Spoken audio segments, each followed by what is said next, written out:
Hello everyone, good morning, welcome to my channel. আশা করছি তোমরা সবাই ভীষণ ভালো আছো আর আমিও কিন্তু বেশ ভালো আছি।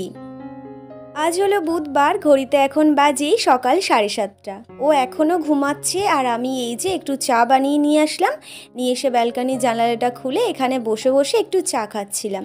ও আগের থেকে এখন বেশ অনেকটাই ভালো আছে। ওই যে একটু শরীরটা ভীষণই দুর্বল, খাওয়া দাওয়াটা ঠিক করে করলে পরে ঠিক হয়ে যাবে। তো আমি চা খেয়েছি, ও ঘুম থেকে ওঠার পরে ফ্রেশ হয়ে গেছে। তারপর ওর জন্য কালকে রাতে ওর জন্য ছোলা আর তার সাথে মৌরি আর মিজরি ভিজিয়েছিলাম, সেটা সকালে ওকে দিয়ে দিলাম। তো এখন আমি চলে এসেছি রান্নার জন্য সবজি কাটতে। তোমরা কখনো জোড়া ঢ্যাঁড়স দেখেছো?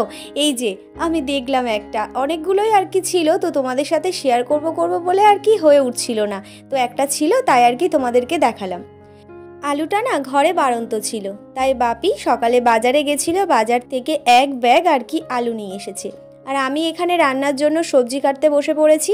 তো আজকে রান্না হবে আলু আর বটবটি ভাজা, আর হবে আলু পটল চিংড়ির তরকারি। বাপি আবারও একটু বাজারে গেছে, মাছ বাজারে আর কি, চিংড়ি আনতে। আর জানো, বাপি বাজারে গেছে, বাজার থেকে ফোন করে বলছে যে চিংড়ি ছিল না, মানে অনেকটা দেরি হয়ে গেছে বাজারে যেতে, সেই কারণে চিংড়িটা আর পাইনি। তো মাছ ছিল ভালো, তাই বাপি মাছ নিয়ে এসেছে। এই যে পটল আলু দিয়ে মাছের তরকারি করলাম একদম সিম্পলভাবে। সকালবেলায় ঘুম থেকে উঠে চা খেয়ে তো রান্নার দিকে চলে গেছিলাম। ঘরের মানে কোনো কাজই করা হয়নি, তো করিনি একটাই কারণে, ও না ঘুমাচ্ছিল। তো সেই কারণে আমি ঘরের লাইটও জ্বালাতে পারতাম না পারতাম বিছানা গোছাতে। আজকের আবার ভাবছিলাম বিছানা চাদরটা চেঞ্জ করব, তো সেই কারণে ঘরে ঝাঁট না দিয়েই বাইরে বেরিয়ে গেছিলাম। এখন রান্না বান্না করে তারপর ঘরে এসেছি ঘরটা গোছানোর জন্য। যে নাইটিটা পরে রান্না করছিলাম একেবারে ঘেমে গেছি, তো নাইটিটা চেঞ্জ করে একটা পরিষ্কার নাইটি পরে ঘরে এসে ফ্যানটা চালিয়ে বসলাম। আর ওর স্নান করা হয়ে গেছে, আজকে 3 দিন পরে স্নান করলো। ডাক্তার বলল একেবারেই স্নান করাবে না, শুধু আর কি মাথা ধোয়াবে। তো কালকে থেকে দেখছি আর গায়ে জ্বর নেই, তো সেই কারণে আর কি আজকে স্নান করিয়ে দিয়েছি। আর ওর সাথে আমি একটা বিষয় নিয়ে একটু আলোচনা করছি, তার কারণ কদিন পরে না আমাদের বাড়িতে একটু খাওয়া দাওয়ার ব্যবস্থা করা হবে। তো কি কি মেনু হবে আর কাদের কাদের বলা হবে সেটাই আর কি দুজন মিলে বলছিলাম। তার সাথে আরও কি গল্প করছিলাম এই মুহূর্তে মনে পড়ছে না, কিন্তু বেশ অনেকক্ষণ আর কি দুজন মিলে কথা বলছিলাম। আর তার সাথে আমি এই যে আমার কাজগুলোও শেষ করছিলাম। তো বিছানার উপরে যে চাদরটা ছিল সেটা না এই 3 দিন মাত্র হচ্ছে চাদরটা পেতে দিয়েছিলাম, তো তুলে দিলাম। তার কারণ ওর তো শরীর খারাপ ছিল, ওই চাদরের উপরেই শুয়েছিল। তো ভাবলাম একটু পরিষ্কার করে দিই, তাহলে ওরও শরীরটা বেশ ভালো লাগবে। আর আজকে না ও একদম সাবান শ্যাম্পু মেখে স্নান টান করে নিয়েছে। আর এই জায়গাটায় আমার কোনো জিনিস রাখিনি, সব ভিতরে গুছিয়ে রেখেছি। শুধু এখানে রয়েছে ওষুধ, ওর জল, এই সমস্ত কিছু, থার্মোমিটার, এই সমস্ত কিছু রেখেছি যাতে করে আর কি সব কিছু নিতে সুবিধা হয়। তো ওই জন্য এখানে সমস্ত কিছু রেখে দিয়েছিলাম। তো এই জায়গাটাও একটু পরিষ্কার করে নিলাম। তো পরিষ্কার করে নেবার পর না ভাবছি যে আমার ঘরটা একটু ডিপ ক্লিন করি। তো বসে গল্প করছি, আমি ওর সাথে একটু কথা বলছি। তো সেই সুযোগে না আমার কাজটাও তাড়াতাড়ি হয়ে যাচ্ছে। আর টোপরটা পড়ে গেছিলো, তাই টোপরটা একটু তুলেও দিলাম। আর ওই সাইডের দিকে আমি হাত পাচ্ছিলাম না, তাই এই বিছানা ঝাড়ার ঝাঁটাটা নিয়ে আর একটু মুছছিলাম। আর টলিটা নিচে ছিল, তো টলিটা ভাবলাম এই আলমারির মাথায় তুলে দিই। আর এই টলিটা যেখানে ছিল সেখানে ওই যে আমার দুপুরে খাওয়া দাওয়া করার বেশ কিছুক্ষণ পরে এই যে আমি কিছুটা ফল কাটলাম। এখানে লেবু, আপেল আর কয়েকটা আঙুর নিয়েছিলাম। তো ফলগুলো কেটে এই যে ফলের খোসাগুলো এই কন্টেনারে রেখে দিই, বিকালে বাইরে ফেলে দেবো। তো চলো ওর জন্য আর কি এই ফলগুলো উপরে নিয়ে যাই, মারও উপরে রয়েছে।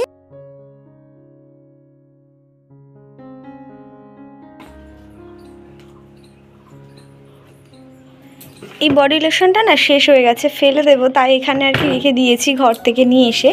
আর আজকের এত কাজের চাপ ছিল, তো বিছানার চাদরটা তুলেছি, পরিষ্কার করে দেওয়া হয়নি। তো আজকে আর পারলাম না, কালকে আর কি সকালবেলাতে পরিষ্কার করে দেব। আর অনেক সকাল এই দুটো স্নেক প্ল্যান্ট গাছ, খুবই ছোট ছোট। তো আমার বোনকে আমি বলে রেখেছিলাম তুই এনে আমাকে দিস। তো ও নিয়ে এসেছিলো, কলেজে গেছিলো, তো সেখান থেকেই নিয়ে এসেছে। আর মা আর বাবা তো সেদিন এসেছিলো ওকে দেখতে, ও শরীর খারাপ ছিল, তো দেখতে এসেছিলো। আর বোন মা বাবার কাছে না পাঠিয়ে দিয়েছে এই গাছটা। তো এইভাবে রেখেছি, কদিন পরে আর কি রিপোর্ট করবো, একটা টব কিনবো, কিনে আর কি রিপোর্ট করে দেব। সকাল তখন বাজে 9:30। তো সেই সময় তো রান্নার জোগাড়যন্ত্র করছিলাম, আর তারই মাঝে এই যে বালিশের কভারটা আর কি, পাশ বালিশের কভারটা আমি এই বালতিটার মধ্যে না একটু সার্ফ দিয়ে আর রোদ্দুরে বসিয়ে দিয়েছিলাম, বেশ ভালো করে পরিষ্কার হয়ে যাবে। আর এখন বাজে বিকেল 4টে। আমি ভুলেই গেছিলাম যে বালিশের কভার একটা এরকম জলের মধ্যে ডোবানো ছিল। তো হঠাৎ ঘরের মধ্যে আর কি আমি, মা আর ও 3জন মিলে শুয়েছিলাম, শুয়ে একটা মুভি দেখছিলাম, ভূতের মুভি আর কি। দিনের বেলায় ভূতের মুভি দেখছিলাম। অনেকে সন্ধ্যের দিকে পরিষ্কার করে দিতাম, আসলাম একটাই কারণে, এই যে কালু শুয়ে রয়েছে, ভীষণই বদমাইশ, এর দিয়ে কোনো কিছু বিশ্বাস নেই জানো তো। বালতিটা ফেলে দিয়ে যদি মুখে করে নিয়ে পালায়, তো সেই জন্যই আর কি পরিষ্কার করতে এসছি। জল গরম হয়ে ঠান্ডা হয়ে গেছে, অনেকটা পরিষ্কারও হয়ে গেছে। সেই ড্রামের জল এত গরম হয়ে যায় না, সত্যি বলতে হাত দিতে না একেবারে ইচ্ছে করে না। ওই থালা বাসন মাজা, বাথরুমে যাওয়া, তো এগুলো তো ওই জলে করতেই হয় গরম হলেও, কিন্তু স্নান করা বা কোনো কিছু টুকিটাকি জিনিস কাচার হলে না আমি এখানেই চলে আসি। কারণ এই জলে হাত দিয়ে ধুতে এত ভালো লাগে, মানে এত ঠান্ডা জল আর কি, মনে হচ্ছে যেন আরেকবার স্নান করে নিই। আর সেই দোতলার ছাদের উপরে আর কি ড্রামটা বসানো, ড্রামটার উপরে কোনো পাতা টাতা দিয়ে ছাউনি করে দিলে তাহলে পরে জলটা একটু হলেও ঠান্ডা থাকে। দুপুরে স্নান করার পরে এই জামা কাপড়গুলো আমি ধুয়েছিলাম, কিন্তু জামা কাপড়গুলো আর মেলিনি, এত জোরে খিদে পেয়েছে না, জামা কাপড়গুলো মেলারই সময় পাইনি। তো খেতে চলে গেছিলাম, তো খাওয়া দাওয়া করে একটু শুয়েছিলাম। বালিশের কভারটা ধুতে গেলাম, আর তারই সাথে এই যে সমস্ত জামা কাপড়গুলো এখন মেলছি। এখন বাজে বিকেল 4:30।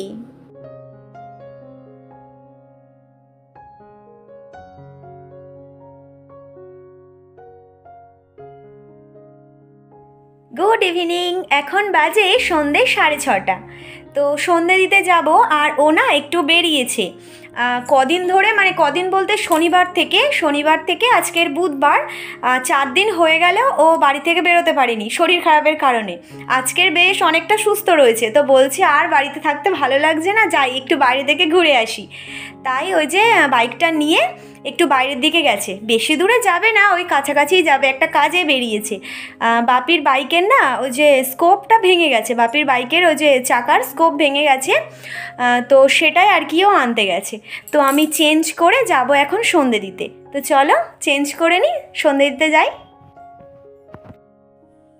সন্ধে দেবার পরে আমি আর মা দুজন মিলে ঘরে বসে এই যে মুড়ি, চানাচুর, নিমকি খাচ্ছি। আজকের আর চা খেলাম না, বড্ড গরম পড়েছে, আর তার সাথে দেখছি টিভি।